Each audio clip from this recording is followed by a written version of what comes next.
We like board game, and, well, some of the board games really stick out in your head. So here is the top 10 list of as of 2021. Before we cut the angle, go over there, let's talk about the honorable mention that almost made it to this list. This guy. Tigris and Euphrates. This is a tile laying classic that was on my list last year, just didn't quite make the cut this year. It has a lot of cool things going for it, awesome design, pretty cool theme, well balanced. I just don't find myself gravitating towards it much. The combat is tense, but fairly abstracted, and there's not really any comedic elements that I enjoy. I don't know. I really don't know. I think I need to be playing this more, and maybe we'll see it on the list next year. So now for the actual list. So here we go. Number 10 is The Godfather, Corleone's Empire. Now, this is an Eric M. Lane game. What the heck? How have I not heard about this before? And this guy, I think is pretty underrated. In this gangsta-licious game, you're playing as one of the 5 mafioso families trying to seize control of New York, New York. Yeah, but actually, there's the regions of Wall Street, Brooklyn, Queens, and even Central Park where you can stash money. That's where people stash money all the time, right? For being a worker placement game, a genre that I thought I was a little burned out on, this game has me engaged through the 2 different types of workers. You got thugs and family members, which both trigger different things. Couple that with how you can have the mayor and police officer figures bribed, just sitting in your back pocket to use, and man, that's a theme for hilarious gameplay meeting that theme. Oh, and then when anyone dies, maybe from a car bomb, the bodies float in the Hudson River, sleeping with the fishies. The thing about this game that caught me off guard was how it's not just dumb gangsta shoot 'em up, despite the hilarity of your friends being mafia bosses now. You're always on the watch to collect resources, i.e. the holy trinity of crime, booze, guns, and blood money. And the worker placement spaces that get filled up constantly empty because of the car bombs and drive-by shootings that just keep happening. This is a gangster game, so you have control of turf. And man, can the politics get interesting as the 5 families argue about who needs to be taken off Queens because someone is hoarding too many guns. Maybe you should try to get control of his turf by putting a thug there, or if you can't spare that, just take the cannoli and shoot him in cold blood. Whatever happens, make sure you stash away your cash because Don Corleone himself is gonna collect any cash you have in your hand. There's just so many thematic things in this game that continue to crack me up. Going to a barbershop in Wall Street to get a job, or hiring a personal accountant to stash away money, and then of course, the money's getting stashed away in your suitcase. This game definitely rewards stalling, where sometimes you want to just sit back and complete jobs to wait to see what your opponents do, but then again, there's limited spaces on the board, so don't stall too much. But then again, anyone can get shot at any time, right? I will say that this game runs a little long, because just like the epic movie, it has 4 acts instead of 3, which translates to 4 eras, so I don't want to play this game with more than 4 people. And lastly, everyone has to be into the theme. Otherwise, you're gonna be a little salty about car bombs just nuking all your figures, or the mayor just coming into your turf and taking control of your property. I'm not saying the game's unbalanced, but it can be fairly swingy for a game that's at least 2 hours plus. Number 9, this is Last Word. Now, this is still such a gem in my eyes. It is such a sorely underrated party game, and it's the only party game on this list, and this is gonna be on this list for a while. The premise of this game is, actually let me open it up. This game is dead simple. You got a category and you got a letter. You flip them over, we got things that are fast and M. Okay, press the button, and we gotta say stuff that starts with M and are fast. M, things that are fast. Motorcycles. Okay, well, since I'm the only one playing, I had the last word, and I'd move up 1 point. There's actually an incredible skill ceiling here that I did not think it would have. You can load up words in the back of your head to say them as soon as your friend brings up a word, or you can spew out all the words you think possible for the category to prevent your opponents from saying them. Anyways, this always has me laughing at what crazy words I can come up with, but it's still a relatively competitive game to keep snagging words before the timer rings. It even works with teams. I just gotta make sure that people are about the same skill level when we play, because some people it's harder for them to think of words like that, and then they're just sitting there puzzled while everyone else just moves up like crazy. Anyways, I could see myself playing this game for forever, honestly. I could make my own cards at some point. It's always competitive, super accessible for English-speaking groups. Great time. Last word. Now, number 8, this game is a living card game that goes against a lot of traditional ideas of trading card games. And this is Ash's Reborn. This one is kind of a weird lifestyle card game. You have 10 dice that are mana, you get to choose your opening hand of 5 cards, and you only have 2 actions a turn? Ash's really does feel like a very thoughtful hybrid between traditional trading card games and board games.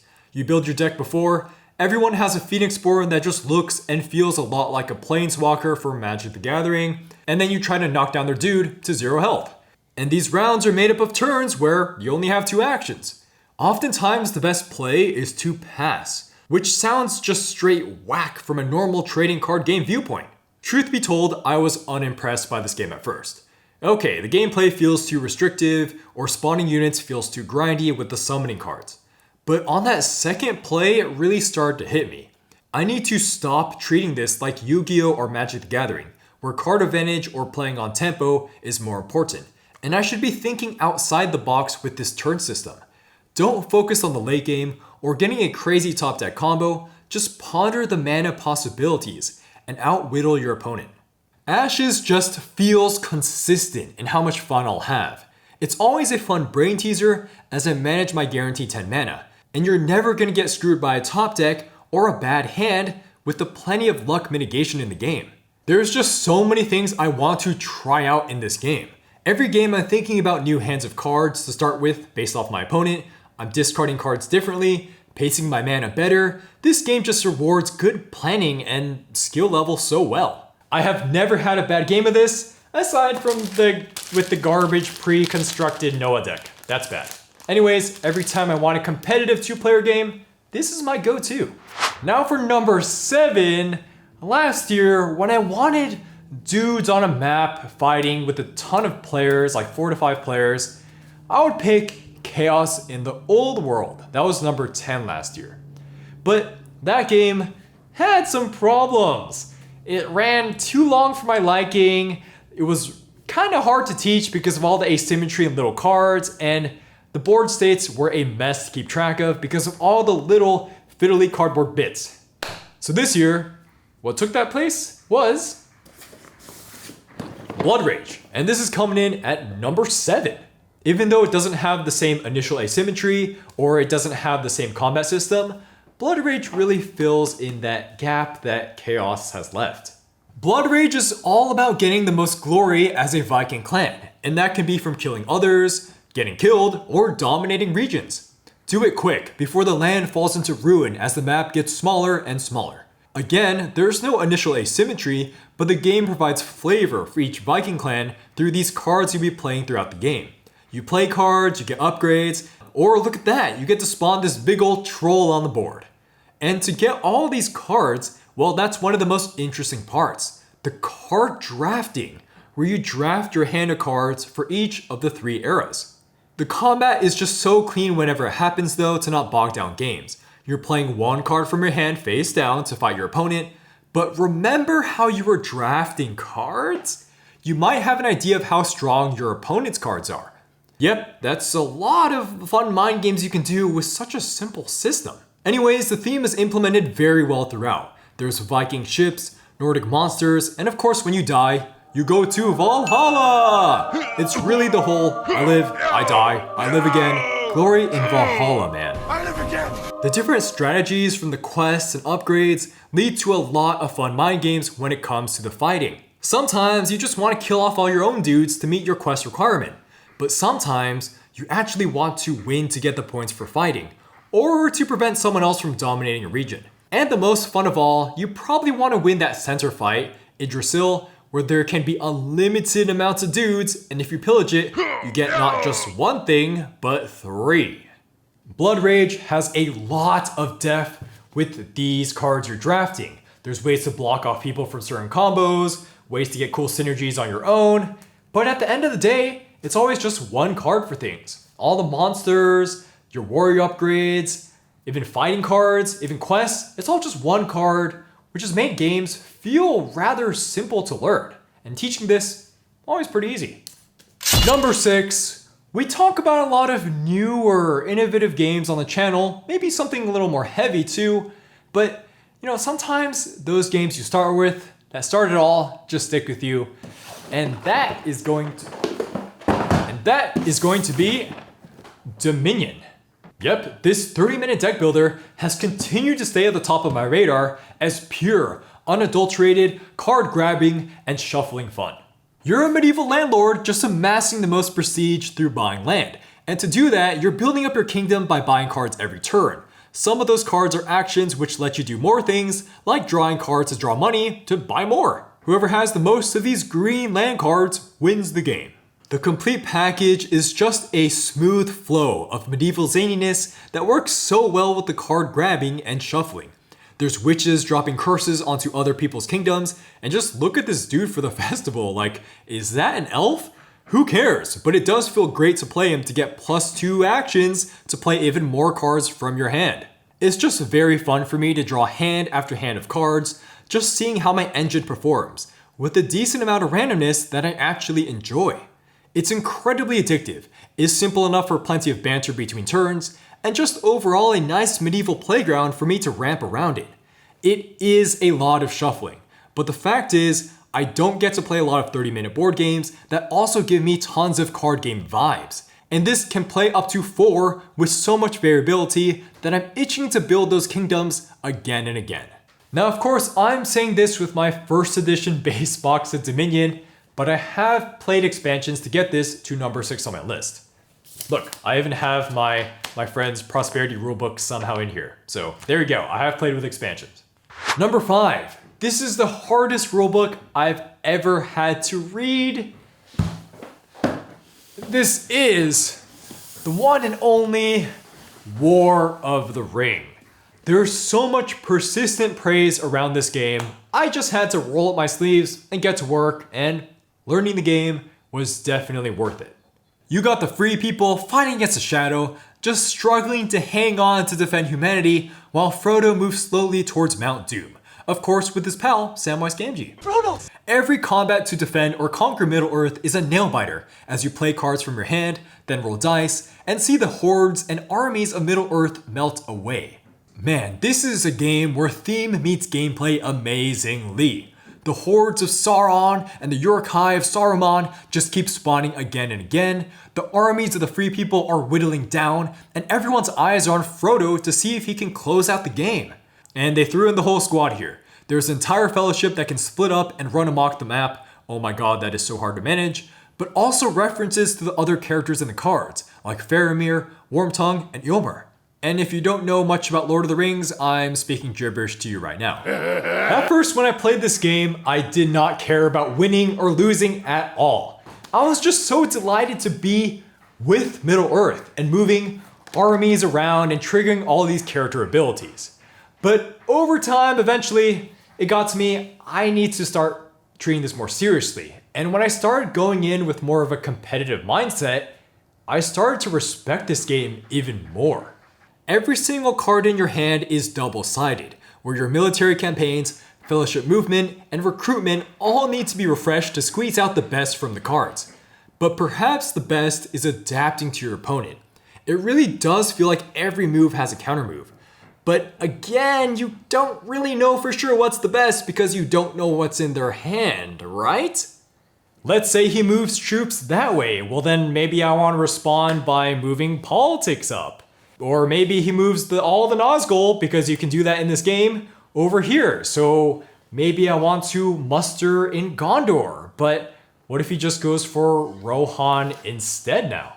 There's always that balance of fellowship and military, where Yeah, my monkey brain is freaking out on these hordes of units just running towards my capitals, and I'm sweating on if Frodo is moving slowly but surely towards Mount Doom. I just need him to get there faster in one shape.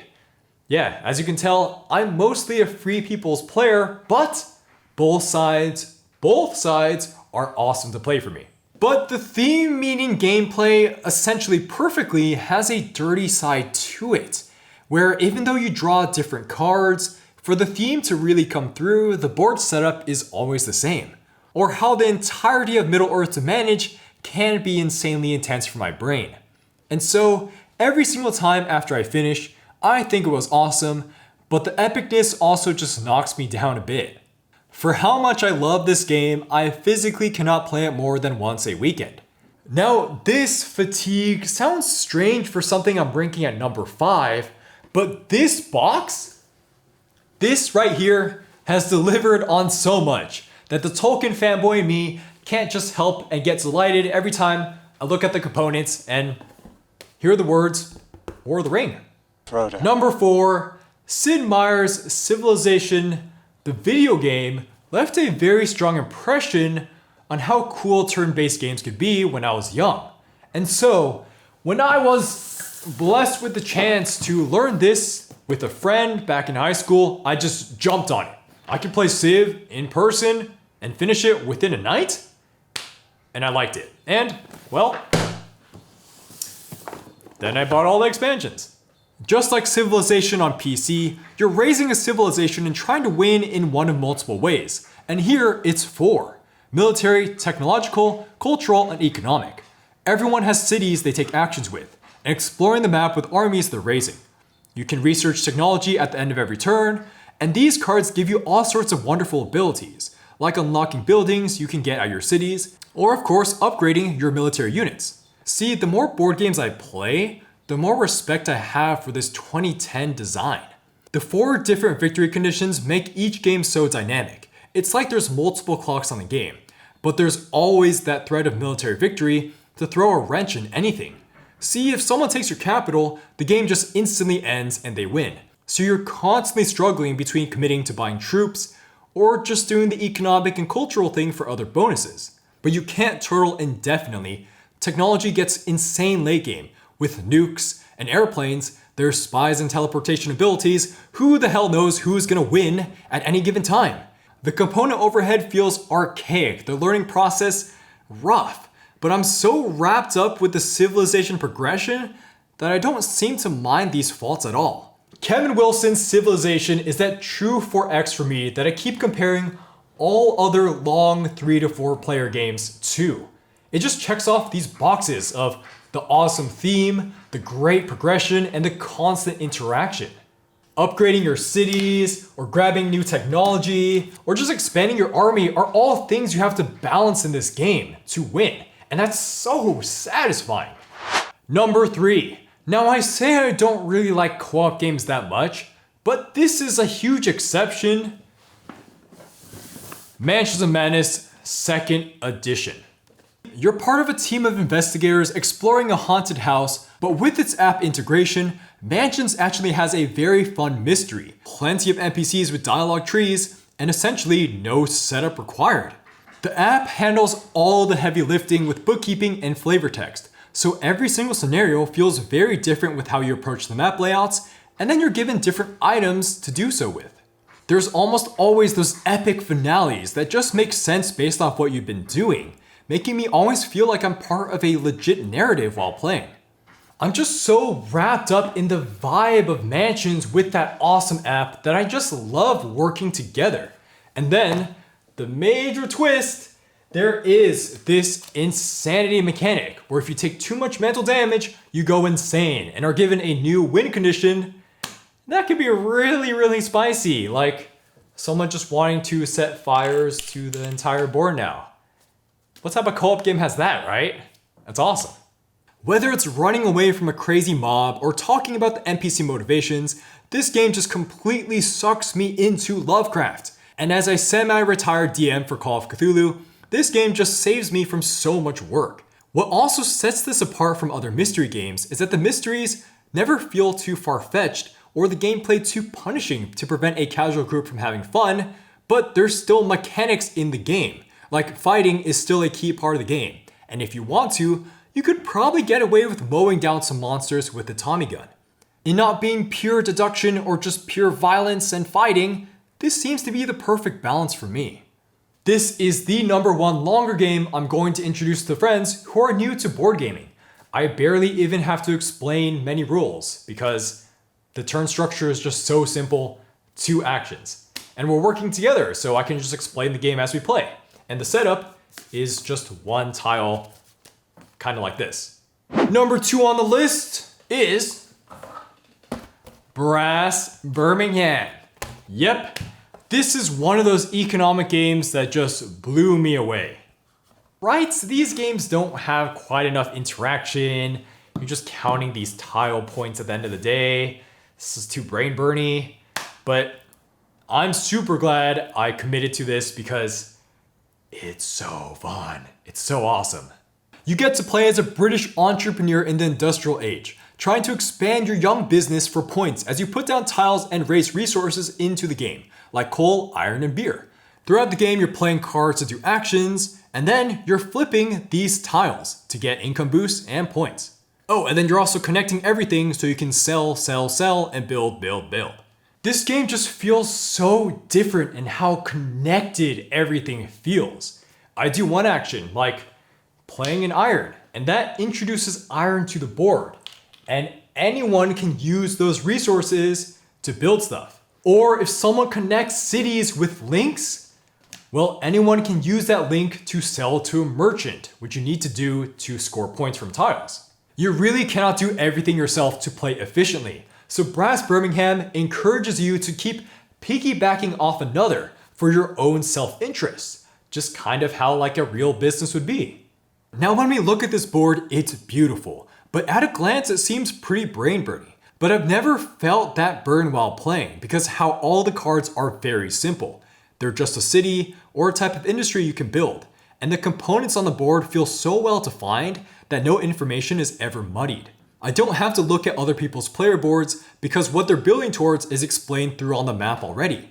Then you got 2 eras in this game, where after the canal era, the railroad era will come in, and you clear most of the board. And that makes the board state not that hard to keep track of at all. Plus, it allows for more cool strategies with a fresh slate.